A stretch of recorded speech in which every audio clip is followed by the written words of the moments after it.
10 de novembro de 2025.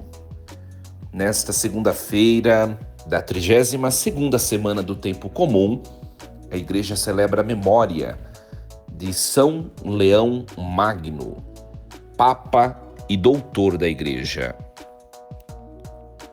Meus queridos filhos e filhas, ouvintes da Rádio Rainha da Paz, queridos seguidores de minhas redes sociais, muito bom dia! Segundou! Vos saúdo com a paz de Jesus, que vocês todos, também suas famílias, sejam abençoados. Nós iniciamos mais uma semana de trabalhos, de estudos, que seja uma semana cheia de alegrias, de realizações, uma semana frutuosa. Muito bem, queridos, que alegria. Vocês que me seguem nas minhas redes sociais, não esqueçam de curtir e de compartilhar esse material. Iniciemos esse nosso programa nesta segunda-feira, em nome do Pai e do Filho e do Espírito Santo. Amém. Muito bem, meus queridos, antes de nós proclamarmos a primeira leitura que a igreja propõe na sua liturgia e também refletirmos sobre ela, hoje é importante nós meditarmos um pouquinho o testemunho de São Leão Magno. Leão Magno, ele governou a igreja por 21 anos como papa. Foi papa do ano 440 até o ano 461, durante o colapso do Império Romano do Ocidente. Quem estuda história sabe que quando o Império Romano do Ocidente se enfraquece, né, acontecem as invasões bárbaras, né? E Leão Magno, no ano de 461, ele falece e ele passa a ser venerado como santo, né? Como um papa doutor da igreja, como referência para sua época e também para toda a igreja, toda a posteridade, né? Olha só, vivemos no século V, nós estamos no século XXI, minha gente. Olha o testemunho, como que o testemunho se arrasta na história, né? Muito bem, então 3 grandes contribuições de São Leão Magno, só para a gente poder entender um pouquinho o pontificado dele. Primeira coisa, a questão do primado papal. São Leão Magno, ele estabeleceu a autoridade suprema do Papa como o legítimo sucessor de São Pedro. Então, criou o conceito de vigário de Cristo, né? Ou vicário de Cristo, que hoje nós usamos tanto esse conceito, né? Vem de São Leão Magno. Outra grande contribuição, o combate às heresias, né? São Leão Magno derrotou o nestorianismo. O nestorianismo é uma heresia que dizia que Cristo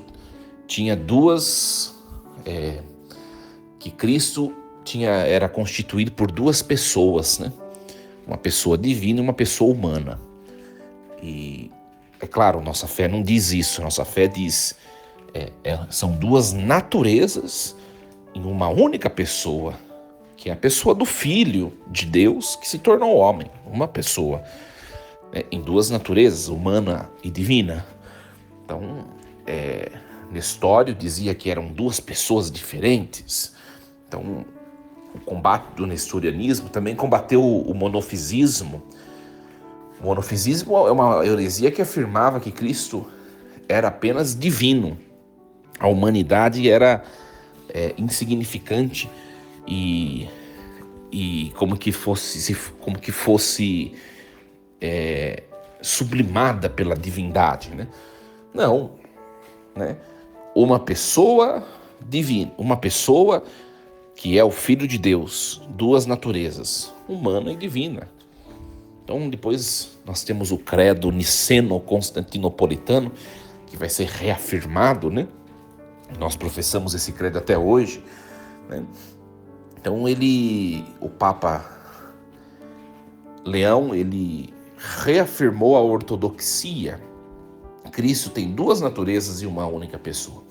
E depois, também uma outra contribuição importante de São Leão Magno para a igreja é o chamado Concílio de Calcedônia. O Concílio de Calcedônia acontece no ano 451 e é um concílio que define a ortodoxia cristã até hoje. Então, a carta de São Leão Magno ela foi proclamada como se fosse a voz de Pedro, né?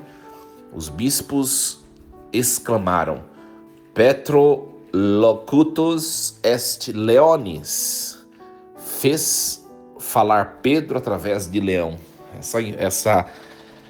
Esta afirmação sobre o Papa Leão,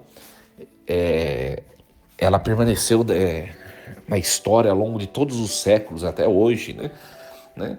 Petrus locutus est leonis, ou seja, Pedro fala por meio de leão, né? E hoje nós temos a graça de termos como Papa um Papa que escolheu esse título de leão, né? É claro que me parece que o Papa Leão XIV escolheu, sobretudo, pelo seu antecessor Leão XIII, né? Que foi um exemplo de pontificado também na época da Revolução e da Revolução Industrial, me parece. Depois disso, a questão do trabalho, questão de abolir a escravidão, os direitos dos trabalhadores, mas certamente o Papa Leão XIV também deve ter se voltado para o primeiro leão, que é esse que nós celebramos hoje, né? O Papa Leão, Leão Magno, que também pode ser chamado de Leão I, né? É um grande exemplo para nós clérigos, não somente para os papas, né? Leão Magno, mas para todos os padres, né?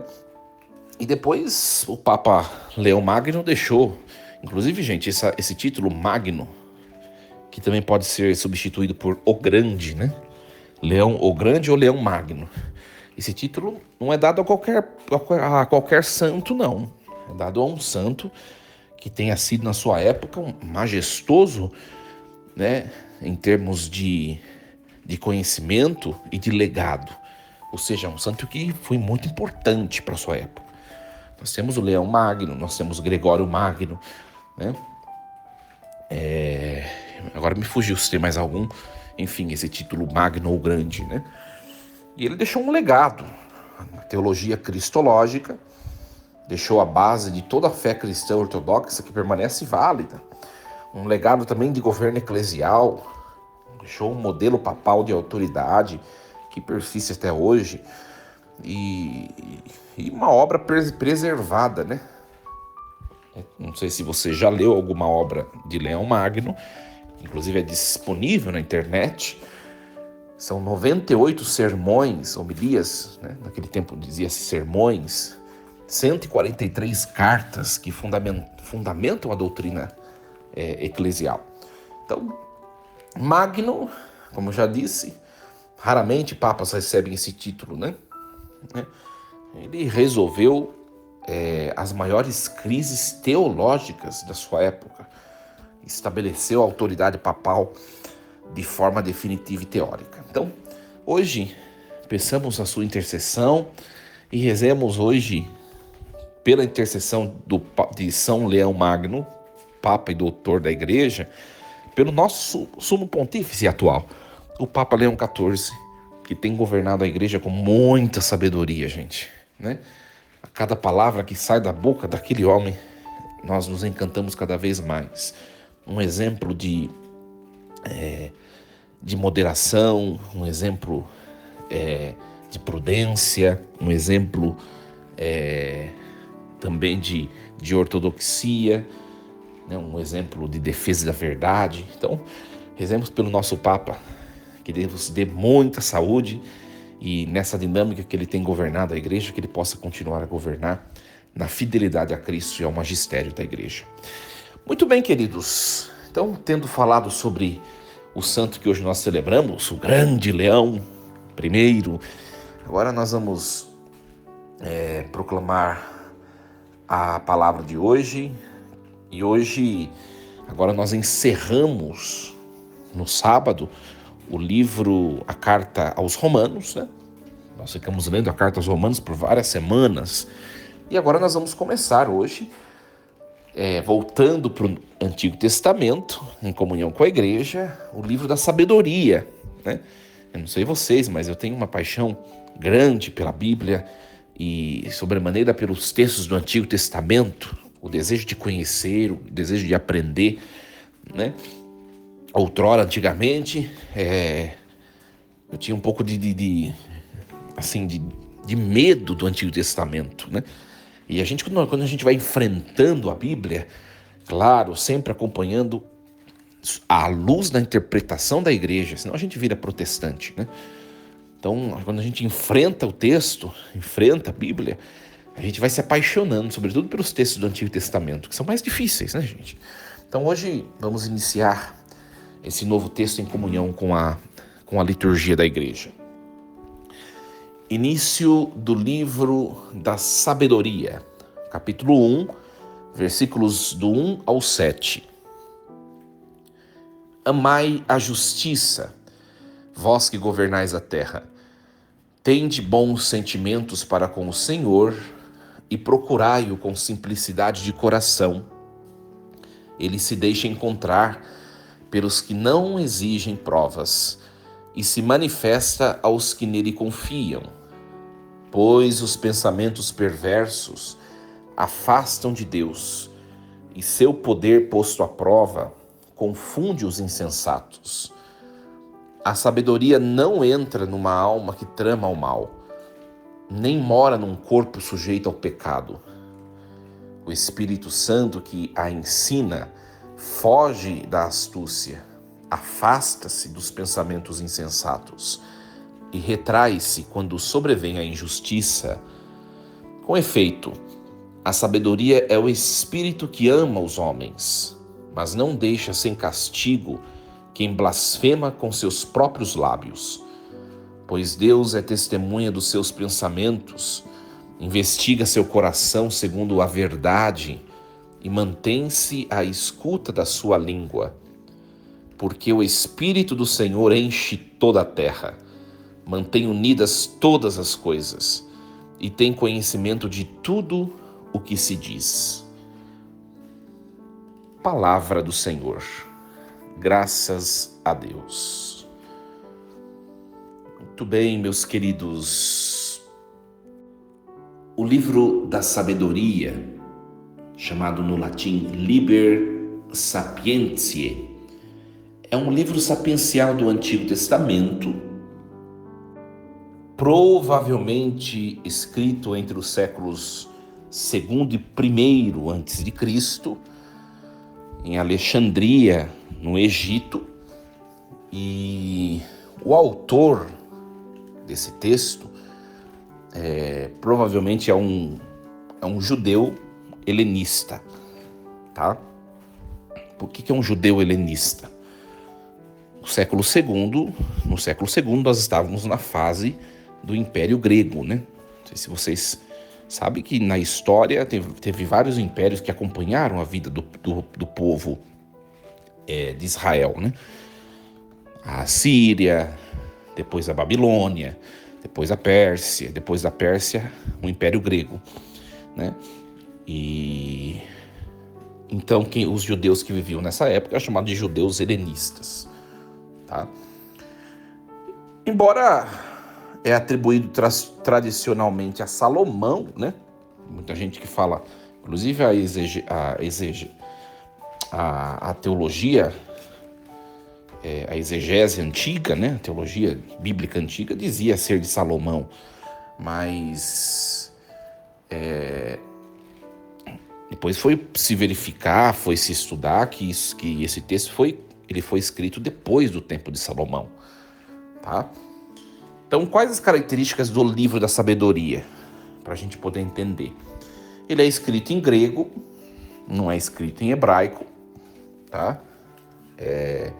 Por isso que, inclusive, não está na Bíblia separada, né? Que é a Bíblia protestante. Tiraram esse livro, porque eles entendem que no Antigo Testamento só tem que ter texto em aramaico e hebraico. Os gregos, eles tiraram tudo. Ignorância, né, gente? Ignorância. Porque nós temos 7 livros escritos que foram tirados, que são inspirados também, só por serem gregos, né? Mas foi exatamente esse um dos motivos, né? Então é escrito em grego, ele faz uma reflexão sobre a cultura helenista Não fala a palavra helenista, pode ser substituída com grega, tá, gente? E também do encontro do judaísmo com a filosofia grega, tá? Esse texto ele é direcionado aos judeus da comunidade da diáspora, que enfrentavam pressões culturais e religiosas, comunidades judaicas que viviam em territórios do Império Grego. Era um grande desafio manter a fé judaica num lugar, no meio de um governo que era pagão, né? A cultura grega é totalmente pervertida, né? Quem estuda filosofia sabe, né? A sexualidade desordenada, depravada, né?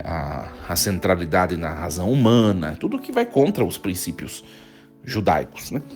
Então era uma grande dificuldade dessas comunidades viverem a fé. Na verdade não é muito diferente de nós, né, gente? Nós que somos cristãos estamos no meio desse mundão aí, esse mundão que está pregando tantas coisas contrárias, é a mesma coisa, né? Mesma coisa. E então esse texto, ele é como essa comunidade vivia nessa época histórica de desafio da vivência da fé judaica. O texto ele apresenta uma defesa vigorosa dessa fé judaica contra o ceticismo e o paganismo, que vem do helenismo, né? Da comunidade ou da sociedade grega. Muito bem. E esses versículos que nós ouvimos hoje, é o capítulo 1, é logo o comecinho do texto. Então, versículos do 1 ao 7, funcionam como se fosse um prólogo programático do texto. Então, esse prólogo programático estabelece o tema central, né? Qual é o tema central? A sabedoria como princípio de vida, de justiça, de conhecimento de Deus. Então, esses versículos que nós ouvimos hoje nos convidam, aliás, convidam também os governantes daquela época, né? Também os sábios daquela época, e a nós, né? A buscarem a sabedoria divina em tudo que forem fazer. Então vamos acompanhar um pouquinho de maneira parcial e minuciosa os versículos. Olha só o versículo 1. Amai a justiça, vós que governais a terra, tende pensamentos retos sobre o Senhor, procurai-o com um coração simples. Então nós vemos aqui um apelo direto aos governantes, né? Aos magistrados, aos príncipes, aos reis, né? O autor aqui utiliza um imperativo, né? Phroneite orthos, né?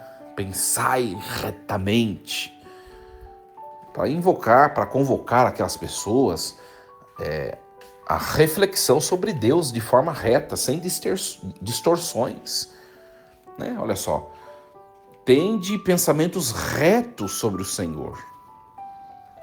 Minha gente, hoje nós vivemos num mundo relativista. Hoje qualquer um pode pensar o que quiser sobre Deus, idealizar o que quiser sobre Deus, né? Para mim, Deus pode ser o Deus altíssimo, único, verdadeiro, um Deus em 3 pessoas, o Pai, o Filho e o Espírito Santo, Deus de amor, Deus de bondade, Deus de misericórdia, cuja misericórdia se expressa quando a pessoa do Pai envia a pessoa do Filho à terra, que se torna ser humano para nos salvar. Essa é a fé reta. Mas eu posso ir distorcendo, eu posso começar a enxergar Deus. Para mim Deus é um bezerro de ouro, igual no Antigo Testamento. Para mim Deus é um cachorro. Para mim Deus é uma energia, como muitos têm falado aí, né? Em terapias de motivações mentais, né? Deus é energia. Deus não é energia. Energia é criada por Deus. Deus é um ser puro, espírito puro que está acima do universo. O universo não é Deus. Deus está acima do universo, né? Então eu posso criar a concepção de Deus que eu quiser. Mas o texto está falando, olha, tende pensamentos retos sobre o Senhor, né? E não é só a concepção de Deus, gente. É a concepção também da vontade de Deus. Hoje também nós vivemos num relativismo que entrou na igreja, né? As pessoas, elas pegam da doutrina aquilo que elas acham que serve para elas e convém. Todos nós temos dificuldades de viver o evangelho em algum ponto da vida. Mas eu não posso escolher o que eu consigo viver e colocar como verdade só isso. E aquilo que eu não consigo viver, o que eu tenho outros caminhos a escolher, eu digo, não é desse jeito, a igreja está errando. Não. Olha só. Tende pensamentos retos sobre o Senhor. Deus, ele é um Deus, vamos dizer assim, é um Deus substancialmente contemplável no que ele é. Eu posso determinar verdades sobre Deus. Então, se ele é A, então ele não é B. Se Deus é X, Deus não é Y. Mas também eu posso determinar a vontade de Deus, o projeto de Deus, sobretudo na obra da criação. A vontade de Deus é essa e não é aquela. Então, que nós concebamos a verdade sobre Deus e sobre o projeto de Deus, gente. Padre, mas aí cria problema porque nem todo mundo consegue viver esse ideal. Não sei, mas aí o problema não está em Deus, está nesse todo mundo, está em nós. Está em nós que não conseguimos. Depois ele diz, amai a justiça, no comecinho. Justiça de Kaiosine, de Kaiosine, que é personificada como um bem supremo a ser buscado. Governais a terra. Então ele está falando especificamente para aqueles que têm problemas, que têm cargos, políticos, que têm funções políticas.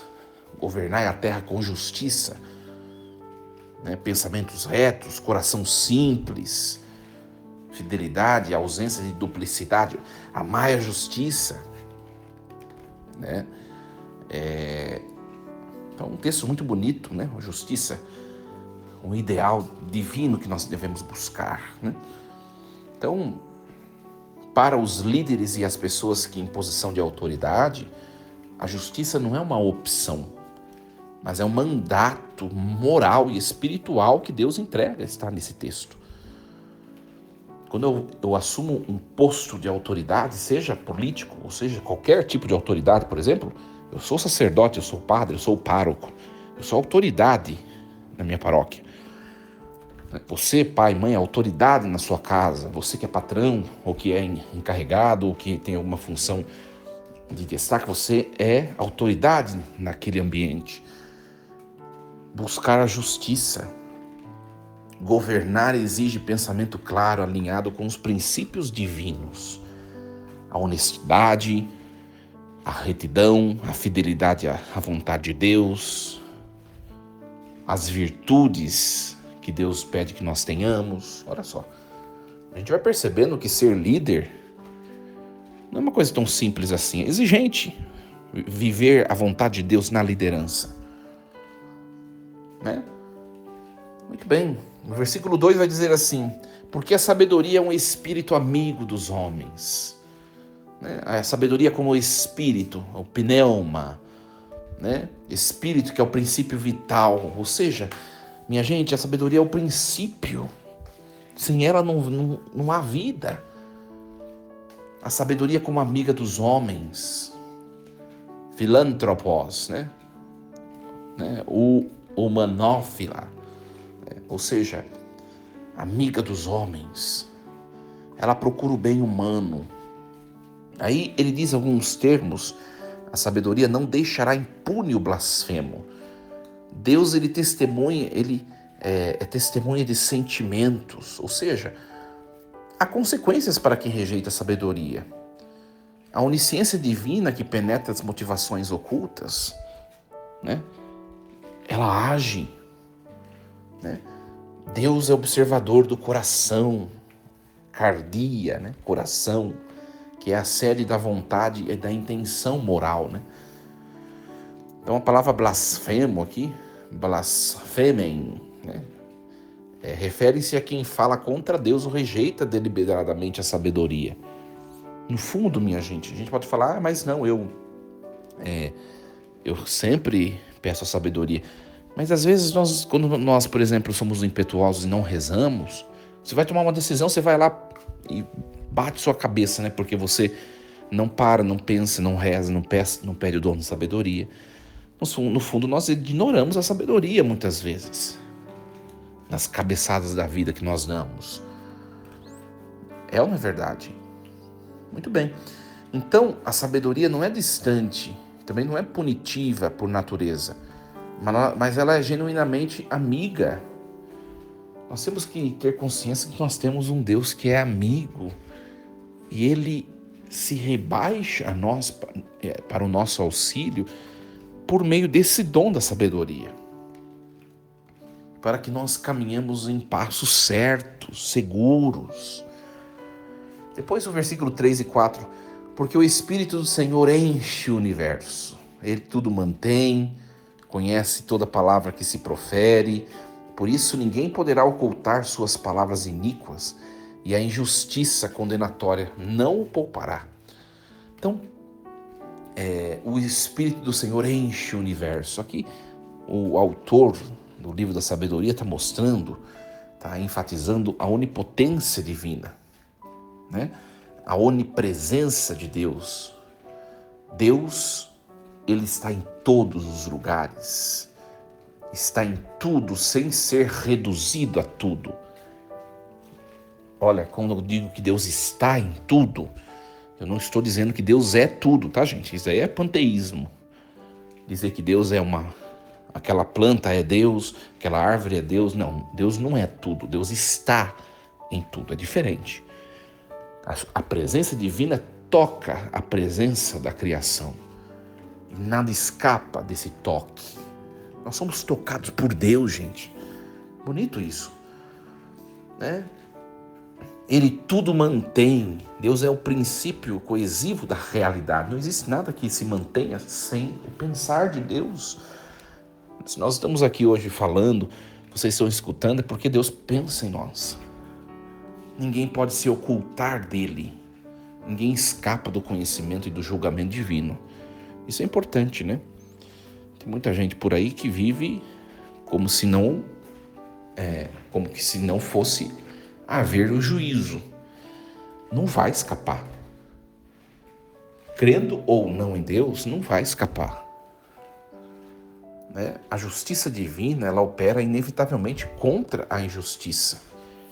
Aqueles que são injustos, eles vão ser colocados diante do Altíssimo. E sua injustiça será cobrada, sua injustiça. Muito bem.